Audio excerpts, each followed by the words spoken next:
Ola, bienvenidos e bienvenidas a Somos Diversentes. Unha vez máis, estamos nos Faladoiro. Hoxe vamos a tratar o pezón, a historia do pezón ao longo dos anos en Nigrán, que son xa 23 anos, que leva tramitándose. Para este Faladoiro temos a compañeiras, Eila Rial, temos a Fini, que participou na loita vecinal de Non o Vial. Sí, justo. Tito Vázquez, de Camos. Tamén temos hoxe un invitado especial, Manuel Nogueira, de diferentes titulacións, aparte está especializado na administración local. Vai nos falar un pouquiño da parte técnica deste tema. Vamos a empezar falando de como está regulado urbanísticamente hoxe en día Nigrán. Está regulado por unhas normas subsidiarias e non temos un plan xeral. Como afecta isto a Nigrán, a cidadanía e, en xeral, ao municipio? Bueno, primeiro, moitas gracias por convidarme. É un orgullo estar aquí para tratar este tema e sobre todo un tema importante que moitas veces non se lle dá importancia como o tema do pensión porque, evidentemente, os alcaldes, e isto é unha realidad, entenden que non é algo que acarree votos. Entonces, además, é un tema moi espiñoso, moi técnico tamén, e, eu creo que isto é algo importante. Os que se dedican un pouquiño a política deberían explicar estes temas e non únicamente sacar noticias sensacionalistas de que se vai aprobar tal cousa ou se deixa de aprobar, e senón explicar os motivos polos que se aproba, explicar un pouco, en este caso, falando do pezón, de que consecuencias acarrea. En este caso, no vosso concello, en Nigrán non tendes un pezón actual. Como tú comentas, tendes un conxunto de normas subsidiarias que se aproban anteriormente á primeira lei do suelo de Galicia, que parte do ano 2002, e, se non lembro mal, as vosas normas subsidiarias foron aprobadas no ano 1991. Que diferencia hai entre ter unhas normas subsidiarias e ter un pezón, un plan xeral de ordenación municipal adaptado á lei do suelo de Galicia e as outras ordenanzas do legislador actual?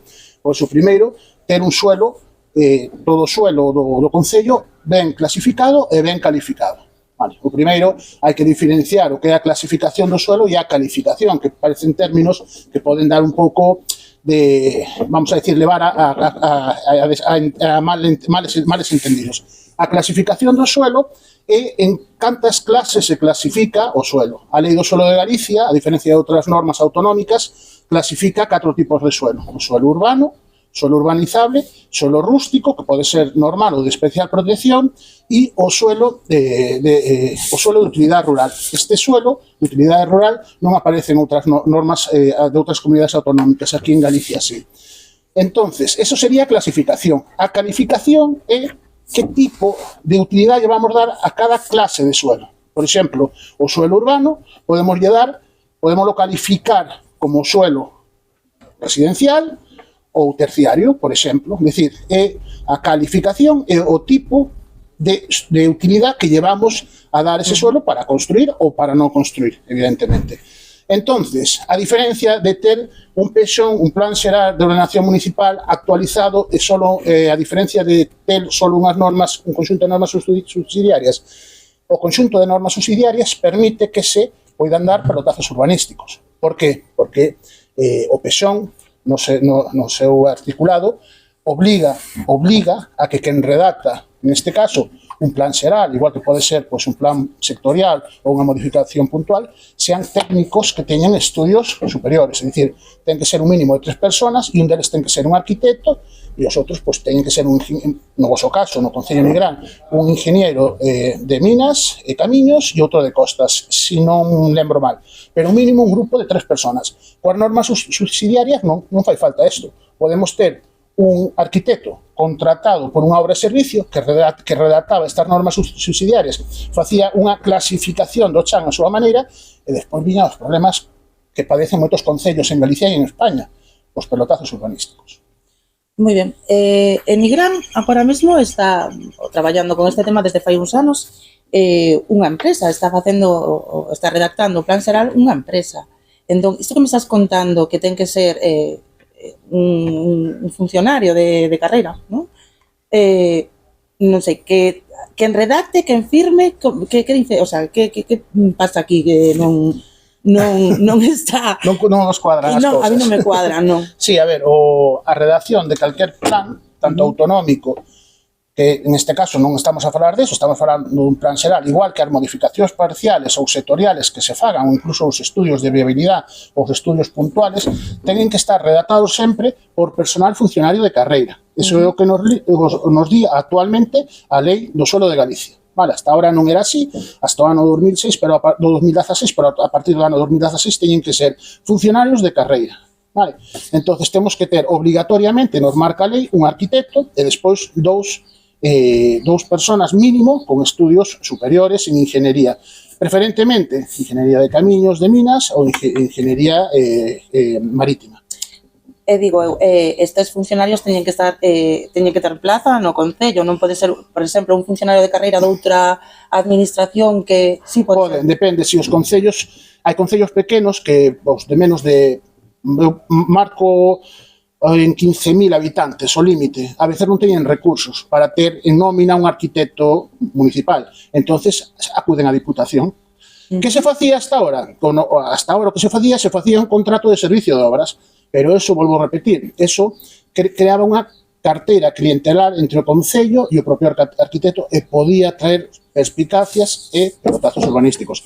A nova lei, nova, do 2016, do Suelo de Galicia, marca esta distinción e algo bo, porque na área de carreira non se vai pillar os dedos por 5, nin por 10, nin por 15.000 euros. Moito menos se non hai cartos polo medio. Entonces, esa diferenciación que hai de que teñamos para redactar estes plans funcionarios de carreira a personal contratado por servicio e obra.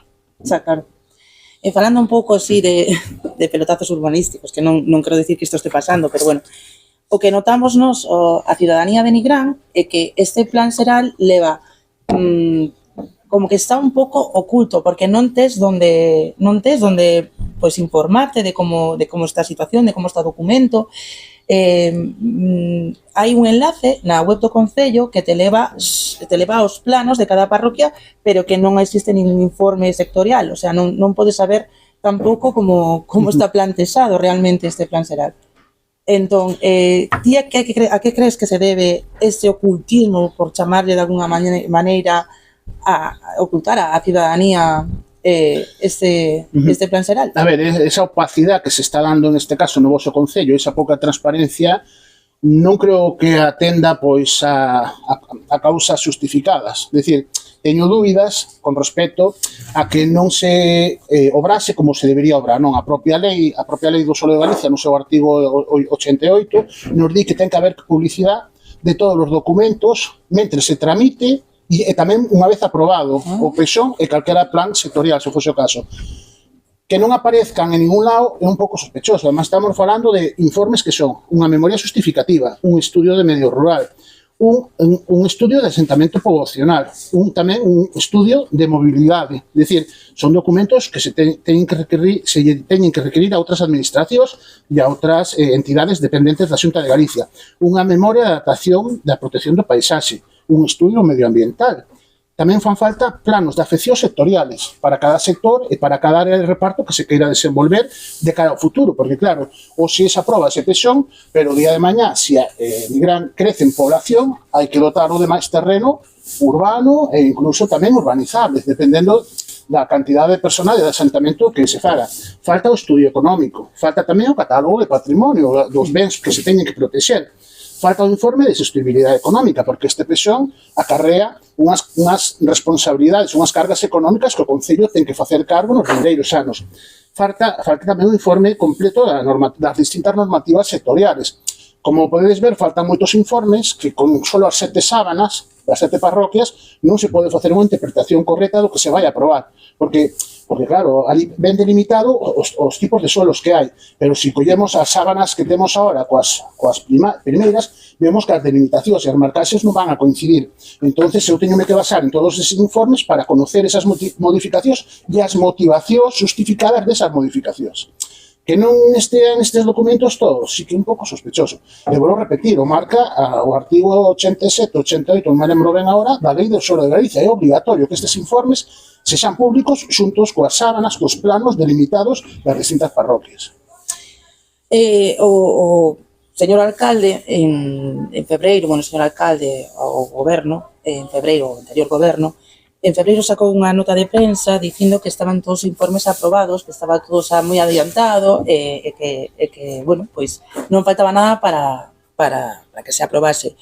Pero resulta que nun debate que se fixo na campaña electoral na Televigo, escapouselle que estaba un informe todavía na Xunta, agora mesmo non me acordo de que informe sectorial se trataba, pero escapouselle que todavía estaba na Xunta que se estaba tratando. Entón, pode ser que realmente o que pasa é que non está tan avanzado o plan xeral como se dixo en prensa, por iso intentan, pois iso, ocultar un pouco como está a situación.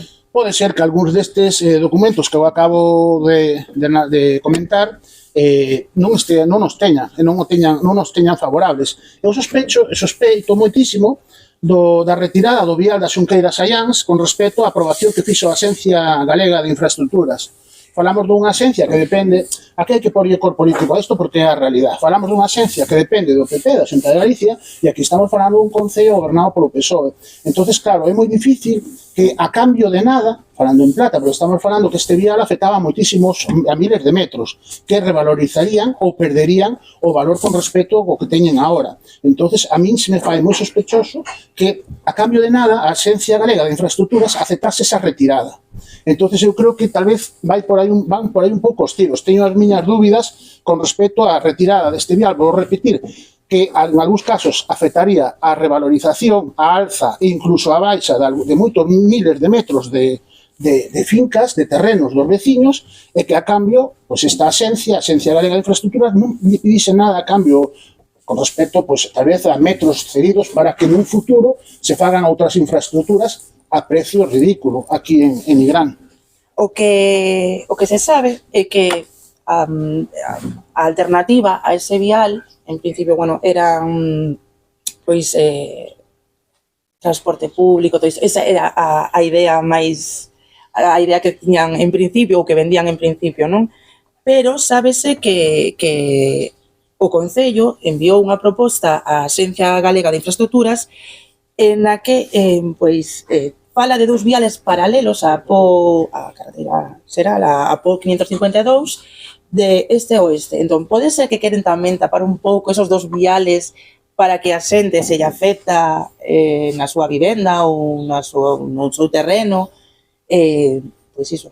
Non ter a loita veciñal que hubo no ano 2013, non? Que pode contarnos Fini un pouco como foi cando, pois, eso, aprobouse inicialmente o PSOM, os veciños e veciñas de Nigrán, pois... Sí, nos manifestamos tanto en coche como pola rúa, a verdade é que foi moitísima xente. Fixeronse alegacións tamén, non? Moitísimas alegacións. Máis de 2000, creo que lín por algún lado. Porque dicían que non levaban casas, que non levaban terrenos, pero sí que levaban moitísimas casas. 37, eu creo que lín en algún lado que levan 37 vivendas. Sí, sí. Ademais é que a propia empresa que estaba facendo o PSOM non tiña, en todo caso, a veces esas fotos desas casas aéreas. Non viñan nos propios planos, porque os planos estaban moi anticuados. Claro. E que a cartografía que tiñades antes coas normas subsidiarias, bueno, como vamos a decir, ese primeiro intento de PSOM son do ano 70 e pico.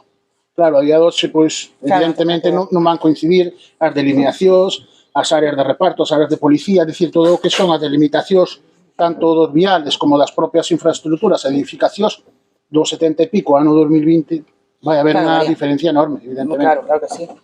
Pois a verdade é que a mí o que me chama a atención bastante é o cambio que hai na actitude, pois, por exemplo, do alcalde de Nigrán. Porque se falamos de 2006, vemos a un alcalde, bueno, naquel momento non formaba parte do goberno, pero era portavoz, se non me equivoco, era portavoz do Partido Socialista, era unha persoa super implicada na loita veciñal para que fose, pois, un documento transparente, un documento participativo, que fose, pois iso, chegaron a subir á web do Partido Socialista o documento antes de presentarlo al Xunta, o sea, era como que está implicadísimo en que a cidadanía formara parte, o sea, activou o Consello Sectorial, pois sí, se convocaba de vez en cando e tiñan había unha información fluida, pero a partir de 2018 non se volveu a convocar ese Consello Sectorial, a actitude cambia totalmente, empeza o ocultismo, está a par, podo dicilo eu como cidadana, a par do que se facía con outros partidos, con outros colores. A ver, aquí é dicir, hai xente que di, non, que vou trasladar o xeral despois o particular, non, di, non, é que a mí a política non me interesa, non te interesará tal vez o que opinan os partidos políticos, pero todo é política, evidentemente. Entonces, si no seu momento o alcalde, estando na posición, se mobilizou para intentar sacar este PSOE, que tal vez descoñecía certas cousas, certos detalles que estando no grupo de goberno si coñece ahora. Entonces, tal vez ahora non lle interesa avivar tanto o lume como daquela. Además, estamos falando que isto se iniciou fai 23 anos. É dicir, todas as modificacións que se puderan facer desde aquel ano hasta o día de hoxe, é dicir, poden ser moi amplias e moi variadas. É dicir, estamos falando, vou repetir, máis de 2 décadas dende eses plans originales, esas normas subsidiarias, ao que se quere aprobar hoxe. Entonces, tal vez, pois o alcalde no seu momento estando na oposición se interesaba azuzar o avispeiro e ora estando no grupo de goberno non. Que a mí me parece algo erróneo, non? Porque a ver, o un PSOE ben ordenado, ben clasificado é bo para os veciños de Nigrán, porque ao final tes os teus suelos valorados en base a ese PSOE, podes presentar alegacións, podes incluso presentar cualquier veciño pode presentar iniciar unha modificación puntual con respecto aos seus terrenos, se ve que están mal valorados ou mal clasificados, se pode facer perfectamente. Se non tes un PSOE, non podemos facer nada. De feito, ahora, mientras se está tramitando, posiblemente moitas licencias municipales non se poidan tramitar. Vale? Porque tú ahora, por exemplo, se ven calquer promotor e quere construir un edificio de 5 plantas e resulta que no PSOE que vamos a aprobar a delimitación está en 3 plantas, non se pode invertir. Esos son cartos que se perde o Concello e ao final non deixa de ser economía que é boa por veciños de Nigrán. Entonces, claro, é dicir, estas cousas non xeneran votos, a moitos alcaldes non lle interesa sacalas adiantes, pero son moi importantes e hai que verlo desde esa perspectiva, de que son cartos, moven cartos para os negocios e para os veciños de cada concello, neste caso do voso de Nigrán.